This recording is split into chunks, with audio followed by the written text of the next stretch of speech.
小明今日由朝到晚送咗一日嘅外賣，但係由於佢送錯咗一單，導致一日嘅辛苦全部冇晒。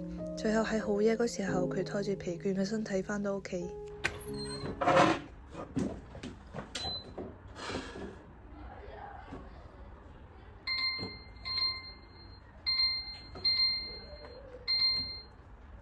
喂，你咩事啊？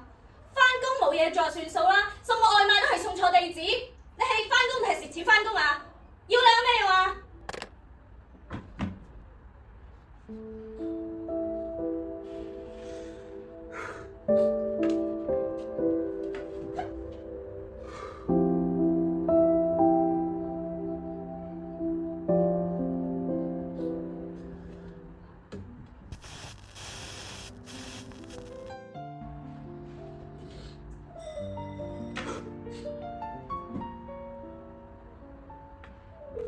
喂，我想問下你哋啲係咪明日電台啊？係啊，有咩可以幫到你？我想同你哋傾訴一下。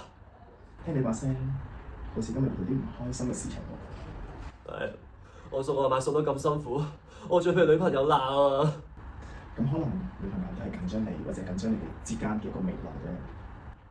但我真係已經好辛苦、好盡力㗎啦。我送到去新城嗰度，新城嘅地方咁大，送錯張單，錢都冇埋，我都唔想㗎。明白嘅，你嘗試下而家深呼吸，係啦，嘗試下閉着眼睛，咁就會好過少少嘅。好，唔該晒你。根據問卷調查顯示，我哋發現民眾對騎手壓力嘅關注度偏低，社會重視度嚴重不足，用戶主動支持嘅行為十分有限，騎手安全隱患突出。根據澳門外賣車手嘅現況，建議實施明確勞動關係、設置臨時泊車點、加強交通安全培訓等方案。